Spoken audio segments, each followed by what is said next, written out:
नमस्कार. सखी सह्याद्रीमध्ये मी पल्लवी मुजुमदार आपल्या सगळ्यांचं मनपूर्वक स्वागत करते. कार्तिकी एकादशीच्या आपल्या सगळ्यांना मनपूर्वक शुभेच्छाही देते.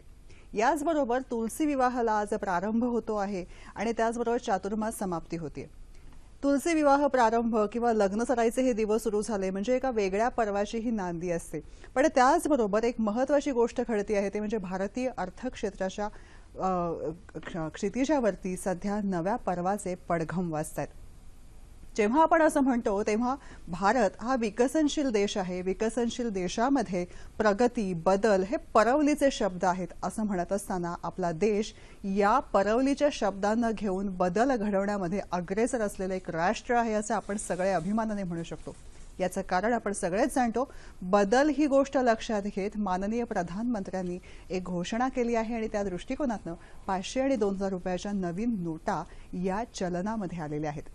या नोटा चलनामध्ये येत असताना पूर्वी असलेल्या 500 आणि 1000 रुपयांच्या नोटा या चलनामधून कमी करण्यात आलेल्या आहेत आणि आपण सगळेजण या घडणाऱ्या वेगळ्या घटनेचे साक्षीदार आहोत.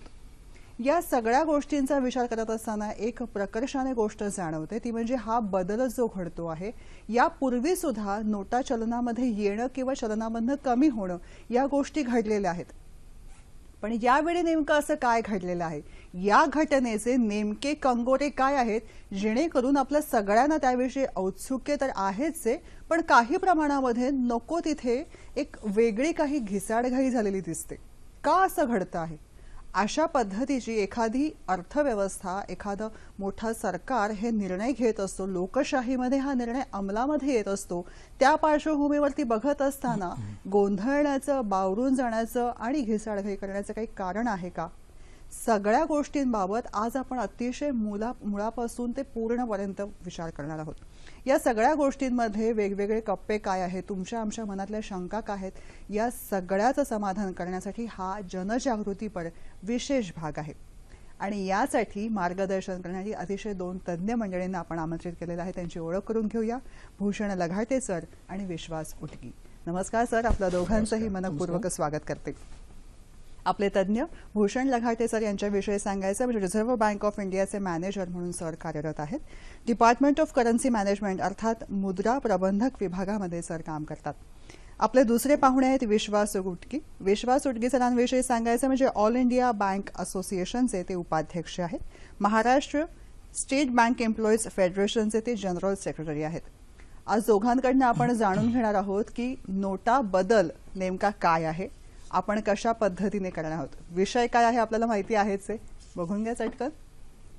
आजचा आपला विषय आहे बदलतं चलन जनजागृती. संपर्कासाठी दूरध्वनी क्रमांक चटकन टिपून घ्या, ते आहेत असे 2490 8050 2498 8050.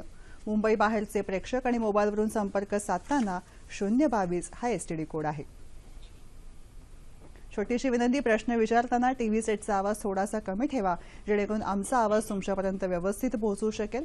त्याचबरोबर विषयाच्या अनुषंगाने नेमके प्रश्न आम्हाला तुमच्याकडून अपेक्षित आहेत. जेव्हा आपण म्हणतोय अर्थव्यवस्थेमध्ये काहीतरी बदलदायक घटना घडलेली आहे, नेमकं काय आहे?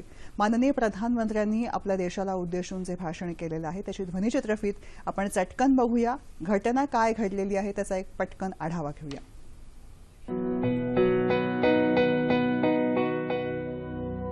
बहनों और भाइयों, देश को भ्रष्टाचार और काले धन रूपी दिमक से मुक्त कराने के लिए एक और सख्त कदम उठाना जरूरी हो गया है. देशवासियों को कम से कम तकलीफ का सामना करना पड़े, इसके लिए हमने कुछ व्यवस्था की है. 500 और 1000 रुपए के पुराने नोट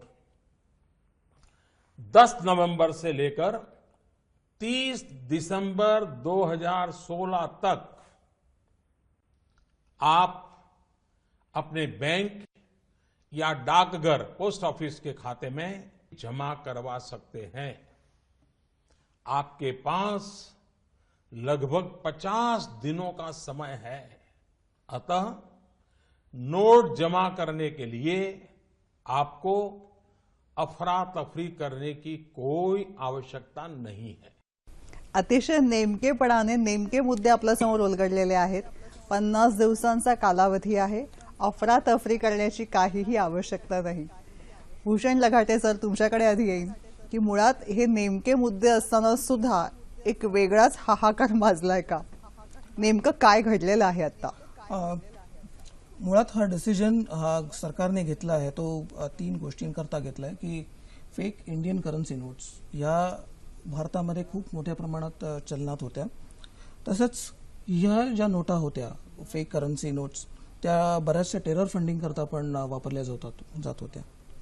ब्लॅक मनीला पण आळा घालण्याकरता ह्या नोटा म्हणजे हा डिसिजन घेतला गेलेला आहे.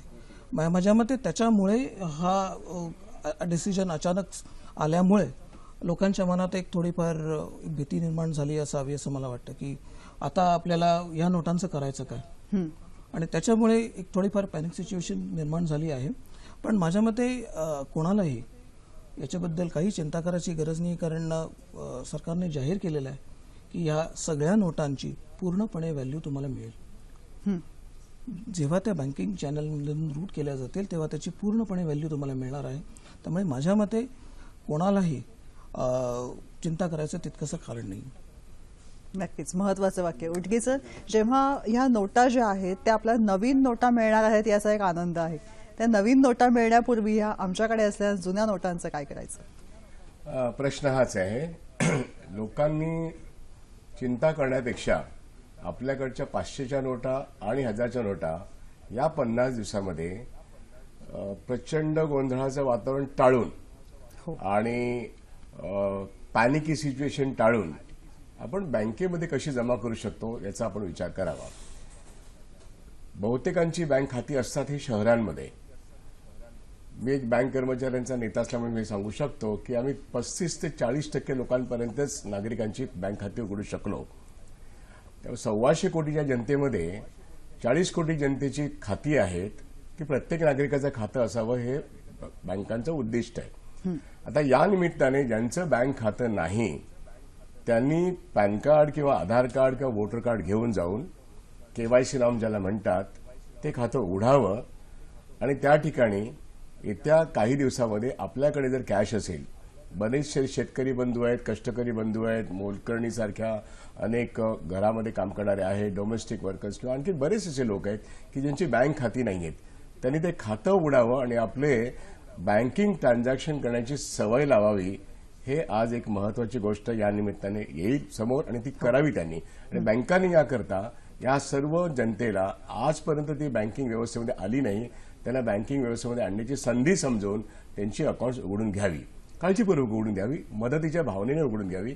हा एक भाग इथे सांगणं आवश्यक आहे. आणि दुसरा भाग, आपल्या नोटा बदलून घेण्याकरता आता अगदीच जे गरीब आहेत खरोखरच त्यांना 1000 आणि 500च्या नोटांचा प्रश्न आहे, त्यांनी ह्या गर्दीमध्ये काल आपण बघितलं सर्वांनी लाईन लावली सकाळी पहाटेपासून, तर ती त्यांची खरोखर गरज होती म्हणून ते होते. तर त्यांना नोट मिळेल की नाही अशी आशंका होती, पण लोकांना नोटा मिळाल्या. कालच्या दिवसात नोटा मिळाल्या आणि त्या ठिकाणी नोट मिळू शकते ही एक वस्तुस्थिती निर्माण झाली. त्यामुळे आज किंवा उद्या अशी गर्दी दिसणार नाही या दृष्टीने हे जनजागृती आणि जनप्रबोधन अत्यंत आवश्यक आहे. आणि त्या दृष्टीने मला असं वाटतं ज्यांची खाती नाहीत त्यांनी खाती उघडावी आणि ज्यांची खाती आहेत त्यांनी आपल्याकडच्या 500 आणि 1000च्या नोटा टाकाव्यात. आता हा सगळा काळा पैसा आहे का सामान्यांकडे? हा काळा पैसा सामान्यांकडे नाहीये, त्यांना केवळ नोट बदलून देण्याचा प्रश्न आहे. पण पंतप्रधानांनी जो उद्देश सांगितला तो काला धन याच्यावरती त्यांनी एक अटॅक केलेला आहे, तो खरा पैसा बाहेर येईल की नाही त्याकरता पुढे आणखीन 31 मार्चपर्यंतची मुदत आहे, त्याकडे आपण नंतर वळू. परंतु आत्ता सर्वसामान्य जनता जी काहीशी परेशान दिसते त्यांची परेशानी किंवा त्यांचा त्रस्तपणा दूर व्हावा म्हणून जनजागृती उद्देशाने त्यांनी आपलं चलन बदलून घ्यावं आणि त्यांना चलन बदलून त्यांची व्हॅल्यू पूर्णपणे मिळेल, ती मग 100च्या नोटात मिळेल किंवा 50च्या नोटात मिळेल किंवा 2000च्या नोटात मिळेल, हे निश्चितपणे बँकांनी व्यवस्था केली आहे. रिझर्व्ह बँक ऑफ इंडियाने बँकांकडे परवा बँक बंद होती जेव्हा हे जाहीर झालं, 9 तारखेला बँक बंद यासाठी ठेवण्यात आली की रिझर्व्ह बँक ऑफ इंडियाने बँकांमध्ये कॅश पाठवली, रात्रभर बसून अधिकाऱ्यांनी कर्मचाऱ्यांनी कामं केलेली आहेत. फक्त या ठिकाणी सुरक्षा व्यवस्था असावी हा एक मुद्दा होता, मनुष्यबळ असावं आणि नोट काउंटिंग मशीन आणि फेक नोट डिटेक्शन मशीन असावी ही अपेक्षा व्यक्त झाली संघटनांकडून, त्याची पण बऱ्याचशा प्रमाणात पूर्तता झालेली आहे. आणि म्हणून पहिला दिवस जरी प्रचंड गर्दीचा असला तरी तो नीटपणे पार पाडलेला आहे. दुसरा दिवस आज कंपॅरेटिव्हली कमी गर्दी आहे, पण लोकांच्या सेवेसाठी बँकांनी शनिवार पूर्ण दिवस, रविवार पूर्ण दिवस, रिझर्व्ह बँक ऑफ इंडियाची एक अत्यंत चांगली भूमिका आहे की ती बँक लोकांसाठी चालू ठेवावी. त्या दृष्टिकोनातूनच दाम मिळेल, परंतु तो मिळत असताना लोकांनी सेवा द्यावी हा त्यातला उद्देश आहे. तो पूर्ण होईल आणि म्हणून 50 दिवसामध्ये लोकांनी आपल्या बदलाव्यात. पण त्यासाठी वाट बघायची गरज नाही. गरिबांना त्या दृष्टिकोनातून प्रेक्षकांचे फोन भरपूर यायला लागलेत. आपण त्यांचं प्राधान्यक्रमाने मुद्दा काय आहे तो त्यामुळे घेऊया. लोकांनी घाबरून न जाता पैसे बदलण्यासाठी काय योजना करायची बँकेच्या दाराची, ते 125 लाख स्टेशन्सवरती बँका आहेत, त्या ठिकाणी त्यांनी जावं. भारत वावड आपल्याशी बोलतायत डोंबिवलीहून. नमस्कार. देशहितार्थ हा चलनी नोटाबद्दल सरकारने घेता निर्णय निश्चितपणे स्वागत आहे, त्याबद्दल अभिनंदन. माझे 2 प्रश्न आहेत की सरकारने ज्या चलनी नोटा 500 आणि 1000च्या या चलनामधून काढून टाकल्यात, फक्त 500 आणि 1000 नोटा काढण्याचा उद्देश काय? आणि दुसरा प्रश्न असा आहे की 2.5 लाखाच्या वर ज्यांच्याकडे 500 किंवा 1000च्या जुन्या नोटा असतील तर ते डिपॉझिट करू शकतात का, त्याच्यावर नंतर त्याच्यावर टॅक्स बसू शकतो का, यावर थोडी सविस्तर माहिती द्यावी. धन्यवाद. धन्यवाद. भूषण सर. मी दुसरा प्रश्न आधी घेईन. अवश्य. रिझर्व्ह बँकेने जारी केलेल्या नियमाप्रमाणे तुमच्याकडे ज्या काही नोटा असतील त्या पूर्णपणे तुम्ही तुमच्या खात्यामध्ये जमा करू शकता. त्याच्यावरती कुठलंही अपर सेलिंग किंवा एक मॅक्झिमम लिमिट असं आम्ही ठेवलेलं नाहीये. त्याच्यावरती टॅक्स बसू शकतो का, हा माझ्या मते एका दुसऱ्या गव्हर्नमेंट एजन्सीचा प्रश्न आहे आणि तो त्यांनीच सोडवलेला जास्ती योग्य आहे.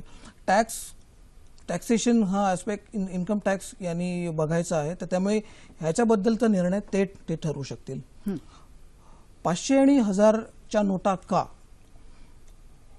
माझ्या मते याचं उत्तर पण आम्ही आधी जी इंट्रोडक्शन दिली त्याच्यामध्येच आहे की 500 आणि 1000च्या नोटांमध्ये जास्तीत जास्त फेक इंडियन करन्सी नोट्स, ज्याला आम्ही FICN असं म्हणतो, तर त्या FICN नोट्स ज्या आहेत की त्या जास्ती प्रमाणात होत्या किंवा आहेत.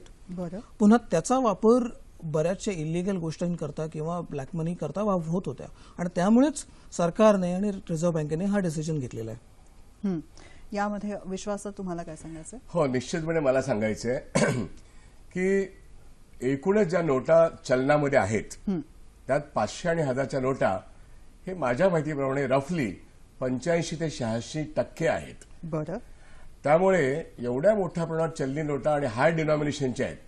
कारण आपल्याकडे आहे सर्वात मोठी नोट ही 1000ची आहे, त्याच्या खोलकाल 500 आहे आणि ती आज समाजामध्ये मध्यमवर्गीयच नाही तर आपल्या घरातल्या मोलकणीच्या हातात पण आहे आणि सर्व इकॉनॉमीमध्ये आहे. पण तेवढ्याच मोठ्या प्रमाणामध्ये जर या देशामध्ये विदेशातून गुप्त मार्गाने जर ज्या संस्था आहेत ISI सारख्या जे आपल्या देशाची अर्थव्यवस्था बिघडवू पाहतायत, यांच्या जर नोटा कुठलाही बॉर्डरहून येत असतील तर भारत सरकारने आणि आपल्या एजन्सीनी त्याची योग्य ती दखल घेतली आहे आणि म्हणून आजचा हा जो डिसिजन आहे तो त्यांना चेकमेट करण्याकरता की त्यांनी आपल्या देशाची चलन व्यवस्था बिघडवू नये म्हणून ताबडतोबीने नवीन नोटा प्रिंट करून घेऊन जुन्या नोटा रद्द करणं, याला डिमॉनिटायझेशनची प्रक्रिया म्हणतात.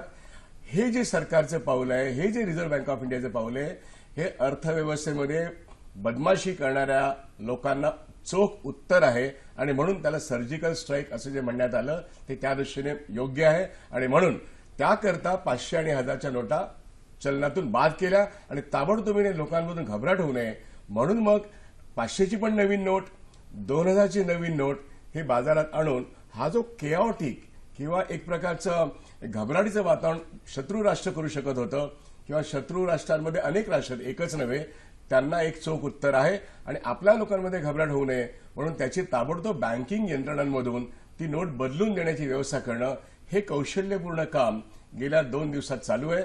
50 दिवस हे चालू राहील.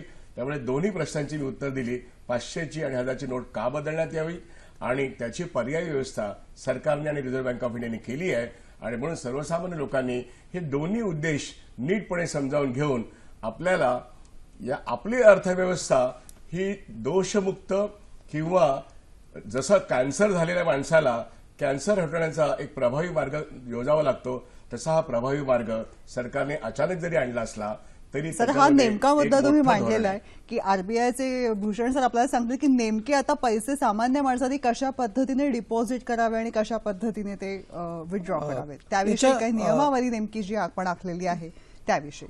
याच्याबद्दल मुळात पहिली गोष्ट म्हणजे तुमचं जे अकाउंट आहे, तुमचं जे सेव्हिंग्ज अकाउंट आहे किंवा तुमचं करंट अकाउंट असेल, त्या करंट अकाउंटमध्ये तुम्ही हे पैसे जमा करू शकता. त्याच्यावरती कुठलंही बंधन नाही, कुठलीही लिमिट नाही. परंतु कोणाला इमिजिएट पैशांची निकड असेल अशा माणसांनी काय करायचं, तर अशा वेळेला माणसांनी त्या नोटा काउंटरवरती, कुठल्याही बँकेच्या काउंटरवरती, म्हणजे भले त्या बँकेमध्ये तुमचं खातं असेल किंवा नसेल, तर अशा कुठल्याही बँकेच्या शाखेमध्ये तुम्ही जाऊ शकता आणि तुम्हाला अप टू ₹4,000 4,000 पर्यंत तुम्हाला त्या नोटा बदलून मिळू शकतील. ही सुविधा तुम्हाला पुढचे 15 दिवस अवेलेबल असेल. हे लिमिट नंतर वाढवायचं किंवा कमी करायचं याचा निर्णय नंतर घेतला जाईल. पण प्लीज रिमेंबर, कुठलीही बँक ब्रांच तुमचं अकाउंट तिथे असेल किंवा नसेल, पोस्ट ऑफिसमध्ये सुद्धा ही सुविधा अवेलेबल तुम्हाला असणार आहे. त्यामुळे जर तुम्हाला कुठली एखादी बँक ब्रांच जवळ नसेल तर तुम्ही पोस्ट ऑफिस किंवा सब पोस्ट ऑफिसमध्ये पण तुम्ही जाऊ शकता आणि तुम्ही त्या नोटा एक्सचेंज करू शकता. तसेच तुमच्याकडे नोटा नाही आहेत पण तुम्हाला विड्रॉ करायचे आहेत, अशा वेळेला तुम्ही काय करू शकता. अशा वेळेला तुम्हाला एटीएम आणि तुम्हाला नॉर्मल विड्रॉल स्लिप किंवा तुमचे चेक, हे जे मार्ग आहेत ते तुम्हाला वापरू शकता. सायमल्टेनियसली जर तुमच्याकडे डेबिट कार्ड असेल किंवा तुमच्याकडे नेट बँकिंग फॅसिलिटी असेल, एनईएफटी किंवा आरटीजीएसची फॅसिलिटी असेल, तर त्याच्या मार्गाने तुम्ही तुमचे व्यवहार रेग्युलर चालू ठेवू शकता. त्यामुळे त्याच्या बाबतीत कोणालाही पॅनिक व्हायची गरज नाही की माझे व्यवहार कदाचित बंद होतील का, तर असं नाही आहे. फक्त जे कॅश ट्रान्झॅक्शन्स आहेत त्याच्याबद्दल थोडीफार संदिग्धता राहील. आणि सरांनी सांगितल्याप्रमाणे मी त्याच्याबद्दल थोडे करेक्शन करतो की it is not demonetisation of 500 and 1000 रुपये notes, it is demonetisation of old design notes. म्हणजे जे जुने डिझाईनचे 500 आणि 1000च्या नोट्स आहेत त्याचं हे डिमॉनिटायझेशन आहे. 500ची नवीन नोट आलेली आहे बाजारामध्ये. तर त्यामुळे फक्त एक बदल आहे की जुन्या डिझाईनची जी नोट्स होत्या 500 आणि 1000च्या, त्याचंच हे डिमॉनिटायझेशन आहे. डिझाईनचं आपण वेगळेपण आहे, हे वेगळेपण आहे. ते फक्त डिझाईन चलनातून काढून घेण्यात आलेलं आहे. पुढचा फोन आलेला आहे. डॉक्टर श्रीकृष्ण पाडगावकर आपल्याशी बोलतायत अंबरनाथहून. नमस्कार मॅडम. नमस्कार डॉक्टर. माझे 3 प्रश्न आहेत. हो. पहिला प्रश्न असा आहे की वृत्तपत्रामध्ये असं वाचलंय की साधारणतः एखाद्या नोटाच्या बंडलमध्ये 20 नोटा जर बनावट आढळल्या तर त्या व्यक्तीला अटक होण्याची शक्यता आहे असं म्हटलं जातं. त्यामुळे सामान्य माणसाच्या मनामध्ये थोडीशी भीती आहे. तर त्याबाबत आपण काय सांगाल? दुसरा प्रश्न असा आहे की 500 आणि 1000 रुपयाच्या नोटा बंद केल्या आणि 2000 रुपयाची नोटा चालू करणार आहात, तर त्यामुळं काळा पैसा जो कंट्रोल होणार आहे, तर त्या बाबतीत आपण काय मार्गदर्शन कराल? म्हणजे 2000 रुपये नोट चालू करण्याचं कारण काय? तिसरा प्रश्न असा आहे की बऱ्याच वेळेला आजच्या वृत्तपत्रामध्ये असं वाचलं की काही बँकेमध्ये पहिल्या 2 तासामध्येच नोटा संपल्या म्हणून. तर त्या संबंधात तसे काही या पुढच्या 20 दिवसामध्ये किंवा 50 दिवसामध्ये गोष्ट घडणार नाही ना? धन्यवाद. धन्यवाद. नेमके प्रश्न आहेत, मार्गदर्शन मिळेलच. मी मगाशी म्हटलं तसं अर्थव्यवस्थेच्या क्षितिजावर एक नव्या पर्वाची नांदी होत आहे आणि या नांदीचे आपण सगळे साक्षीदार आहोत. ते पर्व आपण सगळेच जाणतो, नोटा बदल आणि चलनामध्ये नवीन नोटांचं आगमन. नेमकं काय माननीय प्रधानमंत्र्यांनी आपल्याला उद्देशून मार्गदर्शन केलेलं आहे ते पटकन जाणून घेऊया.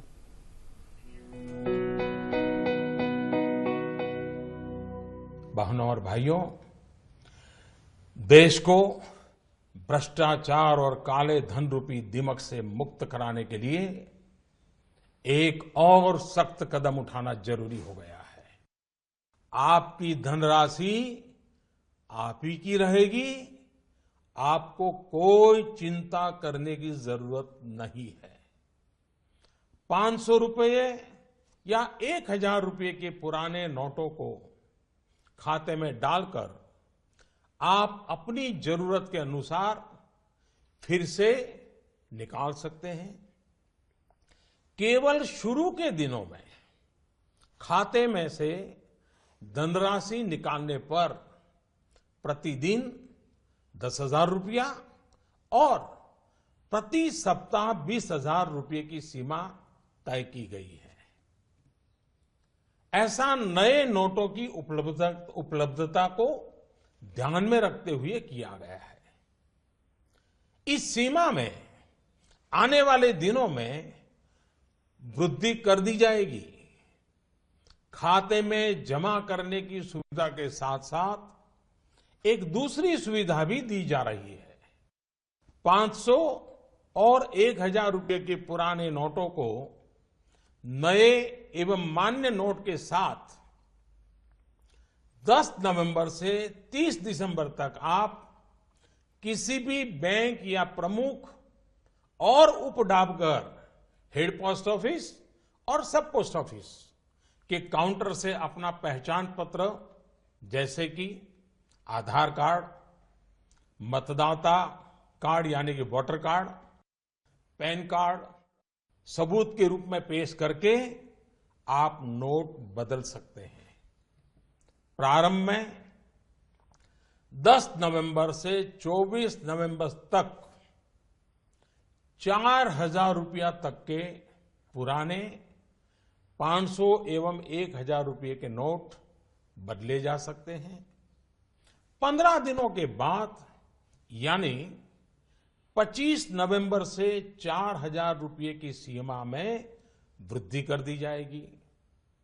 ऐसे लोग जो इस समय सीमा के अंदर अर्थात 30 दिसंबर 2016 तक पुराने नोट किसी कारणवश अगर जमा नहीं कर पाए, उनको 500 और 1,000 रुपए के पुराने नोट बदलने का एक आखिरी अवसर भी दिया जाएगा। ऐसे लोग रिजर्व बैंक के निर्धारित ऑफिस में अपनी राशि एक घोषणा पत्र यानी डिक्लेरेशन फॉर्म के साथ 31 मार्च 2017 तक जमा करवा सकते हैं। अतिशय महत्वाचा मुद्दा आहे। सामान्य माणसाचा कष्टाचा प्रामाणिकपणे मिळवलेला पैसा आहे तो कुठेही जाणार नाही, त्या व्यक्तीच्या संबंधिताच्याच खिशामध्ये जाणार आहे। घाबरून जायचं कारण नाही, इतका आश्वासक शब्द माननीय प्रधानमंत्र्यांनी आपल्याला दिलेला आहे। मग तरी सुद्धा या सगळ्या व्यवस्थेमध्ये काय वेगवेगळे कंगोरे आहेत आणि यातले बारकावे काय आहेत ते टिपण्याचा प्रयत्न आपण करत आहोत आणि विश्वास उटगे सर आणि भूषण लघाटे सर आपल्याला मार्गदर्शन करतात। पुढचा फोन आलेला आहे तो घेऊया चटकन। नमस्कार। हॅलो, बोला। हा नमस्कार, मी गिरीश आळेकर बोलतोय डोंबिवलीहून। बोला गिरीशजी। मला असं विचारायचं की 2,000ची नोट किंवा 2,000 चलनामध्ये आत्ताच आणायची गरज होती का? आणि दुसरी गोष्ट, आजचा तात्कालिक प्रश्न असा आहे की लोअर डिनॉमिनेशन 20, 50, 100च्या नोटांची गरज आहे, ती बँकेतनं मिळत नाहीये, डायरेक्ट 2,000च्या नोटाच मिळत आहेत, तर त्याबद्दल मला थोडंसं मार्गदर्शन हवं आहे। धन्यवाद। धन्यवाद। मगाचेही 3 प्रश्न होते, त्याच्यामध्ये मी पहिल्यांदा या मुद्द्याकडे वळते की 20, 50, 100 या नोटा न येता थेट 2,000ची नोट का आली, असा एक प्रेक्षकांना पडलेला प्रश्न आहे। कुठल्या नोटा चलनात असाव्यात आणि कुठल्या नोटा चलनात नसाव्यात, कुठल्या नोटा किती काळ चलनात असाव्यात किंवा त्या नसाव्यात, हा निर्णय संपूर्णपणे सेंट्रल गव्हर्नमेंटचा डिसिजन आहे आणि हा निर्णय वेळोवेळी रिझर्व्ह बँक ऑफ इंडियाच्या कन्सल्टेशनमध्ये ते घेत असतात। तर त्यामुळे डेफिनेटली त्यांनी याचा काही ना काही विचार केला असावा आणि पुन्हा त्यांनी काही कारणं पण सांगितलेली आहेत की एक्झॅक्टली का जुन्या नोटा विड्रॉ करतायत, नवीन नोटा का इंट्रोड्यूस केल्या जात आहेत। तर त्यामुळे हा डिसिजन हा पूर्णपणे गव्हर्नमेंट ऑफ इंडियाचा आहे। In consultation with reserve bank of India तिने हा निर्णय घेतलेला आहे। 20, 50 आणि बाकीच्या नोटा तुम्हाला मिळत नाहीयेत, ही अतिशय रास्त बाब आहे। इनफॅक्ट त्याच्याच करता आम्ही रिझर्व्ह बँकेने लोअर डिनॉमिनेशन एटीएम्स असं म्हणतो, एटीएम्स डिस्पेन्सिंग लोअर डिनॉमिनेशन नोट्स, अशी एक स्कीम फ्लोट केलेली आहे, ज्याच्यामध्ये बँका असे काही एटीएम स्थापन करू शकतील आणि त्याला रिझर्व्ह बँकेच्या थ्रू आम्ही इन्सेंटिव्ह देऊ शकू। ही नुकतीच स्कीम आम्ही लॉन्च केलेली आहे आणि असा आम्हाला विश्वास वाटतो की त्याच्यामुळे over a period of time लोकांना जे 10, 20 किंवा 50 आणि 100 पर्टिक्युलरली याचा तुम्हाला तुटवडा जाणवत असेल तर तेही तुम्हाला मिळतील. काही दिवसांपूर्वीच 2 नोव्हेंबरलाच आम्ही आणखी कसं सर्क्युलर इश्यू केलेलं आहे ज्याच्याद्वारे 10% of the ATMs in the country 10% ATMs नेटवर्कच्या 10% ATMs हे फक्त 100च्या नोटा तुम्हाला देतील. म्हणजे ज्याला 500, 1000 किंवा आता 1000 आता नाही पण 500 किंवा 2000च्या नोटा नको असतील आणि त्यांना 100च्या नोटा त्यांना मिळू शकतील. तुम्हाला नको असतील तर तुम्ही अशा ATMs मध्ये जा जिथे फक्त एक्सक्लुझिव्हली 100च्या नोटा तुम्हाला मिळू शकतील. सुट्टे पैसे मिळतील अशा ATM मध्ये जा, सोप्या भाषेत. थोडक्यात असंच हा निर्णय घेतला आहे आणि कित्येक बँकांनी हा निर्णय अंमलात आणायला सुरुवात केलेली आहे. चांगली गोष्ट. त्यामुळे माझ्या मते over a period of time तुम्हाला डेफिनेटली याच्यातून बऱ्याच प्रमाणात सुटका मिळू शकेल. म्हणजे एवढं खरंच घाबरून जायचं किंवा गोंधळात पडायचं कारण नाहीये. सगळ्या गोष्टी ज्या आहेत त्या पूर्ण अर्थतज्ञांच्या एका टीमने अभ्यासपूर्वक घेतलेल्या आहेत याचा विचार व्हायला हवा. नक्कीच. विश्वास सर, मगाशी जो प्रश्न आलेला होता त्यांनी असं म्हटलं होतं की 2000च्या नोटा येणं हे अजून गैरमार्गाला वाव देण्यासारखं आहे, असं काहीसं त्यांच्या मनामध्ये संभ्रम होता. तुम्हाला काही त्याविषयी सांगायचंय? मी पहिल्यांदाच एकदा असं बोललो की एकूण अर्थव्यवस्थेमध्ये किती चलनं असावीत त्याच्यामध्ये असं आढळलं की 500 आणि 1000च्या नोटा या 85% आहेत. बरं. एवढ्या मोठ्या प्रमाणात ज्या चलनाचा व्यवहार आहे, जर त्या चलनाला जर जाली नोट किंवा फेक नोट तेवढ्याच मोठ्या प्रमाणात दुसरीकडून येत असतील तर त्याचा मुकाबला करणं आवश्यक आहे. म्हणून जुन्या नोटा डिमोनिटाईज करणं हा एक सर्जिकल स्ट्राईकचा भाग झाला. आणि मग हे करत असताना 1000ची नोट पण पुन्हा येणार आहे नवीन, 500ची नोट पुन्हा नवीन येणार आहे आणि 2000ची नोट येणार आहे. म्हणून जुन्या नोटा बदलून देण्याची यंत्रणा बँकांना करायला पाहिजे आणि रिझर्व्ह बँक ऑफ इंडियाने यंत्रणा उभी करायला पाहिजे आणि ते सरकार करतंय. त्याकरता हे 50 दिवसाचे प्रश्न आहेत. म्हणून चलन बदलून मिळणं हा एक भाग आणि मोठं जे प्रमाण आहे 500 आणि 1000चं ते इव्हन आउट करणं या प्रक्रियेमध्ये भले 2000ची नोट पण येईल, भले 10, 20, 50, 100, 500ची पण पुन्हा येईल, हे गव्हर्नमेंटने स्पष्ट केलंय आणि त्याचा सुरळीत पुरवठा हा अक्रॉस द काउंटर आणि ATM मधून करणं ही गोष्ट RBI करते. एक प्रश्न मगाचा जो होता, कालच्या दिवसामध्ये काही बँकांमध्ये तुटवडा झाला कारण काल फार मोठी रश होती. त्यामुळे रिझर्व्ह बँक ऑफ इंडियाने बँकांना करन्सी मध्ये पैसे दिले आणि ते पैसे बँकांनी ओव्हरनाईट आपापल्या शाखांमध्ये पोहोचवले. तर काही शाखांमध्ये प्रचंड गर्दी झाली, पण संध्याकाळी 4 ते 6 मध्ये ते पैसे अपुरे पडले. याचा अर्थ रिझर्व्ह बँक ऑफ इंडिया किंवा बँकांकडे पैसे कमी असायला भाग नाही, संपूर्णपणे अर्थव्यवस्थेने पुरतील एवढे पैसे नोटा छापल्यात. आणि त्या नोटा छापणं जे आहे ना हे मनमानी पद्धतीने होत नसतं. जेवढं टन सोनं आपल्या देशात आहे ना त्याच्या प्रमाणामध्ये आपलं चलन किती असावं याचं प्रपोर्शन अर्थ मंत्रालय आणि रिझर्व्ह बँक ऑफ इंडिया ठरवतं आणि त्याच प्रमाणात नोटा छापून विदेशी संस्थांचा हस्तक्षेप अन्यायकारक जेव्हा आहे किंवा त्यांचा हेतू मोडून काढणं आणि लोकांना सेवा देणं असे दुहेरी उद्देश रिझर्व्ह बँक ऑफ इंडिया RBIने आपल्या सरकारने साध्य केलेत. म्हणून ते फार महत्वाची कृती आहे. आणि सेवा देणं याकरता बँकिंग सिस्टममध्ये पुढचे 50 दिवस आणि त्यानंतर 3 महिने सगळेजण कार्यरत असतील. म्हणून गोंधळाचं कारण नाहीये. प्रत्येक गोष्टीला एक लॉजिक आहे, रिझनिंग आहे आणि पॅनिक सिच्युएशन न करता लोकांनी अर्थसाक्षर व्हावं आणि बँकांमध्ये खातं उघडावं हे माझं सांगणं आहे. पुढचा फोन आहे बी चक्रवर्ती आपल्याशी बोलतायत अंधेरीहून. नमस्कार. हेलो सर, नमस्कार मैडम. हाँ सर नमस्कार. मुझे आज ये स्टेप जो है मोदी सर ने PM सर ने लिया है बहुत ही अच्छा लगा. लेकिन आज सुबह में जो ऑब्जर्व किया है उसी से उसके हिसाब से लोग ATM में बहुत ही रश लगी हुई थी जी. लेकिन थोड़ी देर में ऑब्जर्व किया कि मशीन जमा करने की जो ATM मशीन था वो बंद हो गया है और ये से निकालने की मशीन भी पैसा निकाल के आ नहीं रहा था. That is the observation.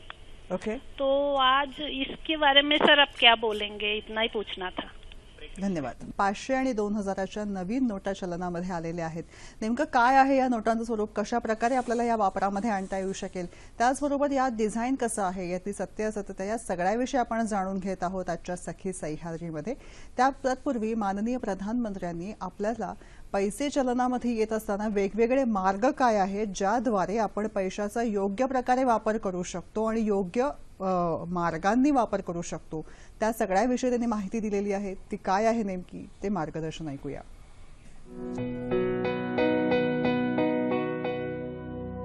बहनों और भाइयों, देश को भ्रष्टाचार और काले धन रूपी दिमक से मुक्त कराने के लिए एक और सख्त कदम उठाना जरूरी हो गया है. मैं ये स्पष्ट करना चाहूंगा कि इस पूरी प्रक्रिया में नॉन कैश लेन देन में, यानी चेक से पेमेंट हो, डिमांड ड्राफ्ट से पेमेंट हो, डेबिट या क्रेडिट कार्ड से पेमेंट हो, अथवा इलेक्ट्रॉनिक फंड ट्रांसफर में कोई रुकावट नहीं आएगी. ये कारोबार पहले चलता था वैसा ही चालू रहेगा. महत्वाचा मुद्दा है, ऐसा ही चालू रहेगा जिस तरह से हम पहले credit card, debit card use करते थे. नेमकं काय आहे सर?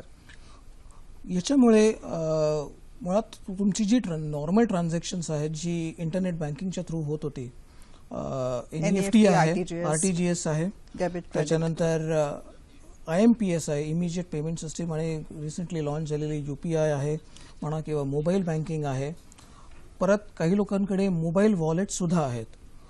ही जी ट्रान्झॅक्शन्स आहेत त्याच्या थ्रू तुम्ही बरीचशी पेमेंट्स करू शकता किंवा बिल पेमेंट्स आहेत. कोणाला गॅसचं पेमेंट करायचं असतं, कोणाला इलेक्ट्रिसिटीचं पेमेंट करायचं असतं. तर तेव्हा प्रत्येक वेळेला आपण बऱ्याचदा असं करतो की आपण कॅश विड्रॉ करतो आणि मग ती कॅश एका युटिलिटी बिल पेमेंटमध्ये आपण ते भरतो. बीट म्हणजे इलेक्ट्रिसिटी पेमेंट असेल म्हणा, वॉटर पेमेंट असेल किंवा टॅक्स पेमेंट असेल, मोबाईलचं पेमेंट असेल. तर असं करण्यापेक्षा हे जे चॅनल्स आहेत, ह्या चॅनल्सचा आपण आता जास्तीत जास्त वापर करू शकतो. त्यामुळे जरी आपल्याकडे कॅश अवेलेबल नसली तरी आपले व्यवहार थांबायची गरज नाही. पर्याय खूप उपलब्ध आहेत, पर्याय उपलब्ध आहेत. अजूनही नवीन पर्याय उपलब्ध होत आहेत. त्याचा मात्र वापर आपण करतोय का हा विचार करायची गरज आहे. आणि तो तसा करत नसू तर इट्स अबाउट टाइम की आपण त्याचा जास्तीत जास्त वापर करायला हवा. कारण त्याच्यावरती कुठलीही तशी बंधनं नाही आहेत आणि तुम्हाला बँकिंग आवर्स त्याचं रिस्ट्रिक्शन नाही आहे. असं नाही आहे की तुम्हाला सकाळी 8 वाजता करायचं असेल ते करू शकता, रात्री करायचं असेल तरी ही ट्रान्झॅक्शन तुम्ही करू शकता. ॲट युअर कन्व्हिनियन्स तुम्ही ही ट्रान्झॅक्शन करू शकता. बरोबर आहे. आवश्यकता आहे ते पर्यायांचा नीट सजगतेने वापर व्हायला हवा. योग्य. पुढचा फोन आहे तो घेते. आपल्याशी बोलतायत तरंग गायकवाड. नमस्कार, बोला. येस, बोला. नांदेडहून बोलतायत. हा, माझा प्रश्न आहे की आपल्याला रिझर्व्ह बँकेने दिलेला आहे की आपण एका दिवसामध्ये 4,000 रुपये एक्सचेंज करू शकता. तर मला विचारायचं की एकाच दिवशी जर आपण मल्टिपल बँकेमध्ये जाऊन 3-4 वेळेस 4,000 एक्सचेंज करू शकतो का? येस, धन्यवाद. काय सांगाल सर? एका वेळेस 4,000 काढणं ही मुभा आहे. त्यामुळे दर 5 मिनिटांनी जाऊन 4,000 काढले तर मग तुम्हाला तुमचा एक तर बॅलन्स असण्याचा प्रश्न आहे तुमच्या खात्यामध्ये. तुमच्या खात्यामध्ये जर तेवढे पैसे असतील तर तुम्ही काढू शकता थेरॉटिकली, पण मग एकूण किती वेळा तुम्ही एटीएम कार्ड वापरू शकता याच्यावरती पण बंधनं आहेत. त्यामुळे हे परमिजिबल होणार नाही. आणि मग त्या ठिकाणी आत्ता जो नियम आहे की 24 नोव्हेंबरपर्यंत तुम्ही 4,000 काढा, नंतर तुम्हाला 10,000 काढायला परवानगी मिळेल. अदरवाईज तुमच्या ह्या ऍक्शनवरती नजर ठेवण्यात येईल. अशा तऱ्हेचं कुठलं तरी वेगळा प्रकार तुम्ही केला तर त्याच्यावरती निश्चितपणे नजर जाईल आणि म्हणून ते करू नये. आणि पॅनिक रिॲक्शन देऊ नये याकरता 4,000 आणि 10,000 याच्यासाठी तारखा नेमलेल्या आहेत. त्या तारखांकडे लक्ष द्या. हा त्यातला मुद्दा आहे. विश्वास सर, मगाशी पण अजून एक मुद्दा आला होता, तो म्हणजे असं की एटीएम कार्ड सेंटर्स मधले पैसे संपल्याची पाटी लगेच बँकांच्या बाहेर झळकते आहे. तो मगाशी चक्रवर्ती मॅडमचा मुद्दा होता. तर अशा वेळी लोकांनी काय करावं, खातेधारकांनी काय करावं? मुंबई महानगराच्या आसपास एवढ्या शाखा आहेत, तसंच दिल्ली महानगराच्या आसपास अनेक शाखा आहेत. त्या ठिकाणी प्रचंड मोठी जी गर्दी झाली त्यामुळे त्या शाखेमध्ये जी कॅश त्या बँकेच्या हेडक्वार्टरने पाठवली होती त्यांच्या करन्सी चेसमधून ती संपणं एक स्वाभाविक गोष्ट आहे. एरवी सुद्धा असं 1 ते 10 तारखांमध्ये होत असतं. मग अशा वेळेस कॅश संपली की करन्सी चेसमधून कॅश मागवायला एक अर्धा पाऊण तास जातो. कॅश मागवली जाते आणि मग त्यांच्या गरजा भागवल्या जातात. काल सुद्धा अशा तऱ्हेच्या घटना घडल्या, पण म्हणून पॅनिक होण्याचं कारण नाही. त्या बँकेतले ते जे कोणी अधिकारी असतात ते सांगतात की आज एक्सचेंज ऑफ नोट्स होणार नाहीत, तुम्हाला ठेवी डिपॉझिट जर करायचं असेल ते जरूर करा असे ते मार्गदर्शन करतात. दुसऱ्या दिवशी किंवा त्या दिवशी संध्याकाळी सुद्धा उशिरा 8 पर्यंत बसून कॅश घेण्यात आलेली आहे, नोटा बदलून देण्यात आलेल्या आहेत. त्यामुळे काही ठिकाणी जरी कॅश उपलब्ध झाली नाही तर दुसऱ्या ठिकाणी कॅश उपलब्ध आहे हे मला या ठिकाणी सांगायचंय. पुन्हा सांगतो, पॅनिक सिच्युएशन, गोंधळाची परिस्थिती ही काही ठिकाणी असू शकते. दुसरी गोष्ट, अशा गोंधळाच्या वेळेस फेक नोटा देणारे लोक पुढे येतात. त्यावेळेस त्यांच्या फेक नोटा तपासून घेण्याकरता फेक डिटेन्शन मशीन्स बँकांच्या कॅशर्सने नीटपणे वापरायला पाहिजे. आणि मगाशी एक प्रश्न आला होता, 100तल्या 20 नोटा अशा आल्या, असं काही घडतं का? तर म्हणूनच फेक नोटा अशाच मार्केटमध्ये पुढे आणून टाकणारे जे लोक असतात त्यांना चेकमेट करण्याकरता बँकांच्या कॅशरनी फेक नोटांचं मशीन बँकांकडे इन्सिस्ट करावं, मागावं आणि त्याचा वापर काउंटरवरती नोट एक्सचेंज करताना, नोट काउंट करताना तोही मुद्दा आहे. कारण का फेक नोट डिटेक्ट करणं जुन्या नोटांमधली हेही आपलं कामच आहे. खरंय. पुढचा फोन आहे. नमस्कार, प्रथमेश बोलतात आपल्याशी. नमस्कार. माझा प्रश्न असा आहे की जे लोक पर्यटकासाठी बाहेर पडले आहेत त्यांना इमिजिएट पेमेंट्स करायचे आहेत, तर कॅश जे गाडी भाडं वगैरे असेल तर त्या लोकांनी कसं काही मॅनेज करावं? धन्यवाद. भूषण सर, 2 दिवस झाले आपण वर्तमानपत्रांमध्ये बातम्या ऐकत आहोत की पर्यटक अमुक ठिकाणी अडकलेले आहेत, त्यांना प्रश्नचिन्ह आहे वगैरे वगैरे. तर याविषयी you are the right person to guide us. मला मान्य आहे की 2 दिवस लोकांना त्रास झाला असेल, पण माझ्या मते तो एक ट्रान्झिशन पिरियड होता. तो ट्रान्झिशन पिरियड आता बऱ्यापैकी संपलेला आहे आणि आता बरेचसे ऑप्शन्स तुमच्याकडे पैसे अवेलेबल झालेले आहेत. कालपासून बँक ब्रांचेस सुरू झालेले आहेत, त्याच्यामुळे तुम्हाला नोट्स एक्सचेंज करणं किंवा ऍक्च्युअल विड्रॉ करणं हा एक ऑप्शन ओपन झाला. नोटा बदल आणि पैसे काढून घेणं या दोन्हीसाठी पर्याय उपलब्ध आहेत. आजपासून बऱ्याच बँकांची एटीएम्स पण चालू होत आहेत, तर त्यामुळे तुम्हाला जर एटीएम मधून जर पैसे विड्रॉ करू शकायचे असेल तर तेही तुम्ही करू शकणार आहात. आणि again simultaneously other options like say NEFT, RTGS, IMPS हे आहेतच. तर त्यामुळे माझ्या मते ह्या सगळ्यांचा जर तुम्ही वापर करू शकलात तर नक्कीच तुम्ही तुमची टूर किंवा तुमची जी ट्रिप जी आहे ती कंप्लीट करण्याकरता आवश्यक तेवढे पैसे नक्कीच जमू शकाल असं मला वाटतं. सर, जेव्हा जनधन योजनेमध्ये सुद्धा काही लोकांची खाती आहेत, त्यांनी काय करावं? की फक्त जनधन योजनेमध्ये बँक खातं पण नाहीये पण जनधन योजनेमधलं खातं आहे, त्यांना काय करता येईल? त्यांना सुद्धा हेच नियम जे लागू आहेत जे सर्वसामान्य कस्टमर्सना लागू आहेत तेच. त्यांनी सुद्धा कुठल्याही बँक ब्रांचमध्ये जाऊन त्यांनी त्यांचे जे एक्सचेंज व्यवहार आहेत जे काय आहेत ते करू शकतात. त्याच्याबद्दल काहीही तसं रिस्ट्रिक्शन्स नाही. बरोबर. या बरोबरीने जो सतत मुद्दा आहे तो आहे की वेगवेगळ्या ठिकाणचे पैसे संपले आहेत, उपलब्ध नाहीयेत. याविषयी आरबीआयचे प्रतिनिधी म्हणून आपण काही मार्गदर्शन करू इच्छिता? या संदर्भात अशी एक सिच्युएशन आहे की ही एक अनप्रेसिडेंटेड सिच्युएशन आहे. म्हणजे सर्वसामान्यपणे अशी सिच्युएशन उद्भवत नाही. पण आता अशी सिच्युएशन आहे तर त्याच्याकरता टॅकल करण्याकरता कंटिन्युअस रेमिटन्सेस हे चालू आहेत.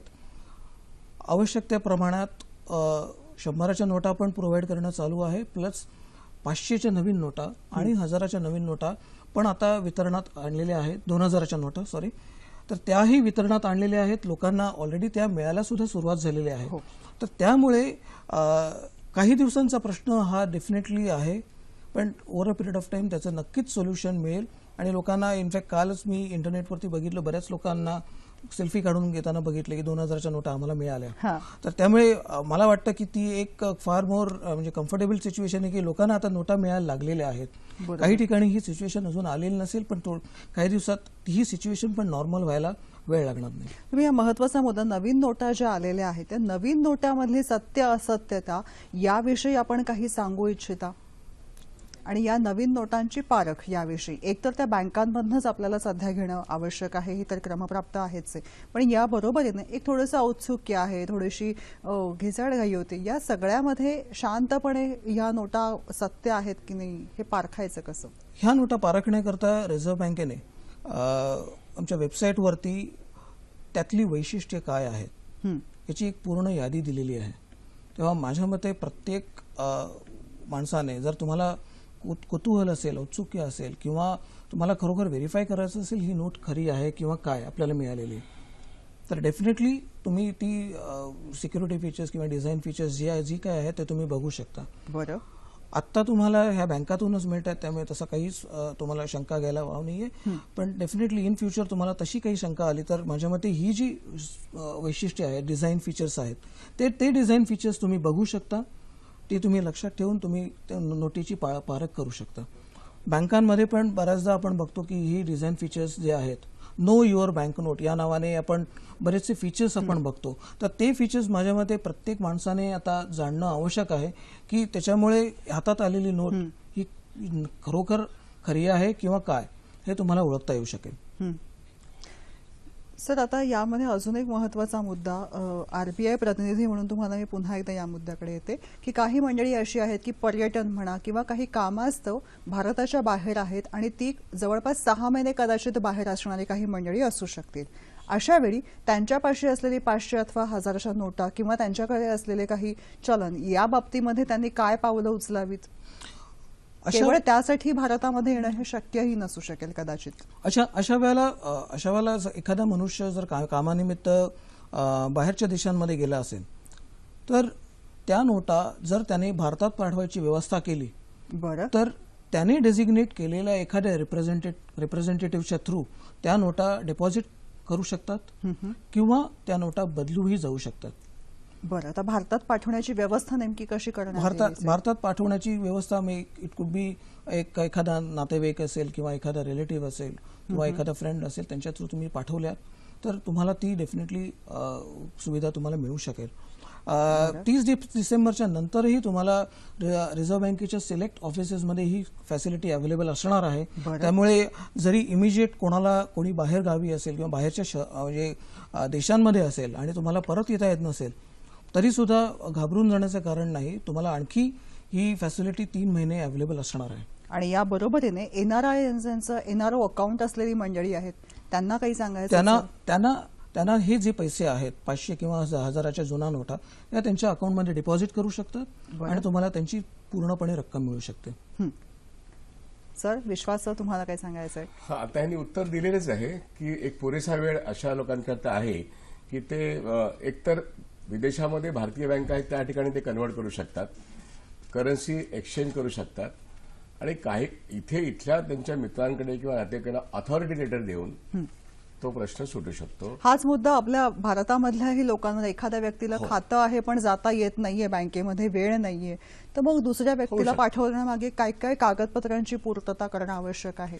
होऊ शकतो ना. अशाच पद्धतीने एक पॅन कार्ड आणि ऑथॉरिटी कार्ड आणि वोटिंग कार्ड हे जे काही केवायसी नॉर्म्स आहेत, ही जे डॉक्युमेंट घेऊन अशा तऱ्हेने खात्यात भरणं शक्य आहे. म्हणजे हार्ड कॅश असेल तर ती अशा पद्धतीने डिपॉझिट करणं कठीण काही नाही. आता कोणीही मनुष्य खात्यामध्ये जाऊन पैसे टाकू शकतो किंवा नोट रिसिव्हिंग मशीन्स जे आहेत त्या ठिकाणी पैसे डिपॉझिट त्या खात्यात करू शकतो. ही सोय आहे. भारतामध्ये तर हा प्रश्न येऊच शकत नाही, विदेशामध्ये पण सुद्धा हे येऊ शकत नाहीत. हा एक मुद्दा आहे. मला जे सांगायचं होतं जनजागृतीच्या संदर्भामध्ये की आत्ता देशामध्ये भारतीय अर्थव्यवस्था ही कॅश ओरिएंटेड इकॉनॉमी म्हणून ओळखली जात होती. 15 वर्षात तंत्रज्ञानाने भारतीय बँकिंगचा चेहरा बदललेला आहे आणि आज 2016 साली असं चित्र आहे की प्लास्टिक मनी आणि टेक्नॉलॉजी ओरिएंटेड प्रॉडक्ट जे आहेत हे 70% ट्रान्झॅक्शन करतात. ज्यांनी सांगितलं तसं मोबाईल बँकिंग आहे, इंटरनेट बँकिंग आहे, कोर बँकिंग सोल्युशन आहे, CTS आहे आणि ह्या सगळ्याच्या प्रकारामधून प्रत्यक्ष बँकेत न जाता बँकिंग करणं आणि कुठलाही एकही रुपया हातात न ठेवता सगळे व्यवहार करणं हे ऑल्टरनेटिव्ह चॅनल ज्याला म्हणतो त्यातून 70% ट्रान्झॅक्शन होतात. त्यामुळे 30% जे कॅशचे व्यवहार मार्केटमध्ये जे होतात ते करणाऱ्या लोकांनी हळूहळू प्लास्टिक मनीचा वापर करावा आणि तो निर्धोकपणे करता येतो. याकरता अशा तऱ्हेच्या गंभीर परिस्थिती जरी असल्या तरी भारतीय बँकिंग हे 100% प्लास्टिक मनी किंवा डिजिटल बँकिंग करण्याच्या दिशेने आपण नेणं हे अंतिमतः अर्थव्यवस्थेमध्ये बँकांमध्ये मोठ्या प्रमाणात पैसा यावा या दृष्टीने फार आवश्यक आहे. आणि मला वाटतं आता गेल्या 2 दिवसामध्ये बँकांचे डिपॉझिट्स ज्या पद्धतीने वाढत आहेत तर 31 मार्चपर्यंत बँकांचे वाढलेले डिपॉझिट्स बँकांचे ताळेबंदाचे प्रश्न सोडवतील, किंबहुना अर्थमंत्री जेटली यांच्या बजेटचे पण प्रश्न सोडवतील असा मला प्रश्न विश्वास आहे. खोळंबलेत. मी पटकन वळते. नमस्कार, रामदास यांचा फोन आहे आपल्याला. ते बोलतेत. बोला रामदासजी. हा, हॅलो नमस्कार सर. मला असं मी पेन्शनर आहे आणि माझं वय आता 67 आहे. मी हार्ट पेशंट आहे. मी महिन्यातनं एकदा पेन्शन काढायला जातो आणि चेकने पेमेंट काढतो, माझं पेन्शन काढतो. मग आता यावेळी मी माझ्या चेकवरती लिहिलेली अमाऊंट मला सगळी ॲट ए टाइम देतील का? आम्ही तर वारंवार जाऊ शकत नाही बँकेमध्ये. माझ्या घरापासून अर्ध्या तासावरती बँकची ब्रँच आहे माझ्या. तर मग काय करायचं आम्ही लोकांनी, पेन्शनर लोकांनी? भूषण सर, अनफॉर्च्युनेटली आत्ताच्या नवीन नियमांप्रमाणे तुम्ही किती रक्कम काढू शकता याच्यावरती बंधनं आलेली आहेत. एका दिवशी तुम्हाला 10,000 रुपये मिळतील आणि एका आठवड्यामध्ये फक्त 20,000 रुपये मिळतील. अर्थात ही जी बंधनं आहेत ही काही दिवसांपुरतीच आहेत. काही दिवसांनी ही बंधनं डेफिनेटली रिलॅक्स होतील आणि तुम्हाला जास्ती पैसे काढता येतील. तर त्यामुळे काही दिवसांचाच हा फक्त प्रश्न आहे. तुम्ही आत्ता जेवढी रक्कम विड्रॉ करू शकत असाल तर तेवढी डेफिनेटली करा आणि तुम्ही तुमच्या कामाकरता वापरू शकता. बरोबर. तुम्हाला काही त्यांना सांगायचं आहे स्पेसिफिकली, त्यांना आणि वेगवेगळ्या प्रेक्षकांनाही काही सांगायचं स्पेसिफिकली आरबीआयचे प्रतिनिधी या नात्याने? एवढंच फक्त सांगू शकेन की अशी जेव्हा परिस्थिती येते तेव्हा अवेलेबल जी चॅनल्स आहेत भरपूर आपल्याकडे सध्या जी आहेत, म्हणजे एक 20 वर्षापूर्वीची परिस्थिती बघता आता आपल्याकडे डेफिनेटली जास्ती पेमेंट चॅनल्स अवेलेबल आहेत. तेव्हा ती चॅनल्स ऑप्टिमली युटिलाइज व्हायला हवीत. आपल्यापाशी ती अवेलेबल आहेत. आज आपल्याकडे प्रत्येकाकडे स्मार्टफोन आहे, घरी PC असतो, इंटरनेट अवेलेबिलिटी आहे. तेव्हा माझ्या मते त्याचं ऑप्टिमम युटिलायझेशन हे व्हायला हवं आणि ते जर केलं तर माझ्या मते बऱ्याचशा अशा संकटांमधून आपल्याला मार्ग पण त्याच्यातून निघू शकेल. खरंय. अधिक माहितीसाठी रिझर्व्ह बँक ऑफ इंडियाची जी वेबसाईट आहे त्याचा पत्ता तुम्ही चटकन टिपून घ्या, जो आपल्याला उपयुक्त आहे. अधिक माहितीसाठी www.rbi.org.in आणि काही तुमचे प्रश्न असतील तर या ईमेल आयडी वरती पाठवा. Public query publicquery@rbi.org.in. संपर्कासाठी दूरध्वनी क्रमांक आहे 22 60 22 01 आणि 22 60 29 44. 22 60 22 01 आणि 22 60 29 44. आणि आरबीआयची वेबसाईट सुद्धा आहे. या ठिकाणी जाऊन आपल्याला जी योग्य माहिती आहे, ऑथेंटिक माहिती ज्याला आपण म्हणतो, ती तुम्हाला इथे मिळू शकेल. त्यामुळे कुठल्याही समाज माध्यमांमध्ये फिरणाऱ्या वेगवेगळ्या मेसेजेसवरती विश्वास न ठेवता काय योग्य अयोग्य आहे यासाठी ऑथेंटिक वेबसाईटला व्हिजिट द्या आणि तिथूनच सगळ्या गोष्टींची माहिती घ्या, ही कळकळीची विनंती आहे. आपल्या दोघांनाही काही लास्ट मिनिट संदेश काही द्यायचा आहे का? बोला सर. या देशामध्ये 125 कोटी जनता आहे आणि 35 ते 40 कोटी नागरिकांची खाती आहेत. किंबहुना प्रत्येक नागरिकाला बँकेची सर्व्हिस मिळावी आणि तो अधिकार असावा, या दृष्टीने हा संपूर्ण बँकिंगचा व्यवहार सध्या कंडक्ट करण्यात येतो. आणि आताच्या या परिस्थितीमध्ये ज्यांनी बँक खातं उघडलं नाही त्यांनी बँक खातं उघडावं आणि त्याचा आपला पैसा बँकांमध्ये आणावा, तर तो देशाच्या अर्थव्यवस्थेला उपयोगी पडेल आणि मग काळ्या पैशाच्या वरती पण हल्ला करता येईल आणि तुमच्या बचतीचा योग्य वापर करता येईल. याकरता एकूण बचत बँकिंग सिस्टममध्ये आणा आणि ऑल्टरनेटिव्ह चॅनल प्लास्टिक मनीचा अधिकाधिक वापर करा, तंत्रज्ञानाचा वापर करा, हा माझा सांगणं आहे, नम्र निवेदन आहे. भूषण सर, मुद्रा प्रबंधक विभागामध्ये आपण कार्यरत आहात. मुद्रेचा हा एवढा मोठा बदल होतो आहे, आपण काय सांगू इच्छित आहे?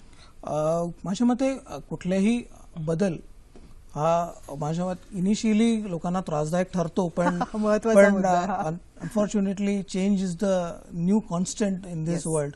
तर त्याच्यामुळे सामंजस्याने थोडासा धीराने हा बदल आपण स्वीकारायला हवा आणि नक्कीच त्याच्यावरती मार्ग आहेत, ते मार्ग आपण अडॉप्ट केले पाहिजेत. धन्यवाद. महत्वाचा मुद्दा येतो मंडळी की मुळात बदल हा कायम असतो आणि बदल हा परवलीचा शब्द आपल्या देशामध्ये आहे असं आपण म्हणत असताना एक मुद्दा कायम येतो की कष्टाचा पैसा हा वाया जाणार नाही. जी नियमावली आरबीआयने आपल्याला विचारपूर्वक घालून दिलेली आहे त्याचं शांतपणे वाचन आणि शांतपणे ती अंमलात आणली पाहिजे. वैयक्तिक प्रगती साधत असताना देशाची प्रगती ही तितकीच महत्वाची आहे. या मुद्द्यांकडे सुद्धा आपण काळजीपूर्वक लक्ष द्यायला हवं. मुळात जनजागृती व्हावी. या सिच्युएशनला कुठल्याही परिस्थितीला संयमानं सामोरं जाणं हे महत्वाचं आहे. अफवा पसरू देणार नाही आणि पसरणार नाही याची काळजी आपण सगळ्यांनी घ्यायची. आपण मान्यवर इथे आलात आणि माहिती दिलीत, मनपूर्वक आभार मानते. धन्यवाद. नमस्कार.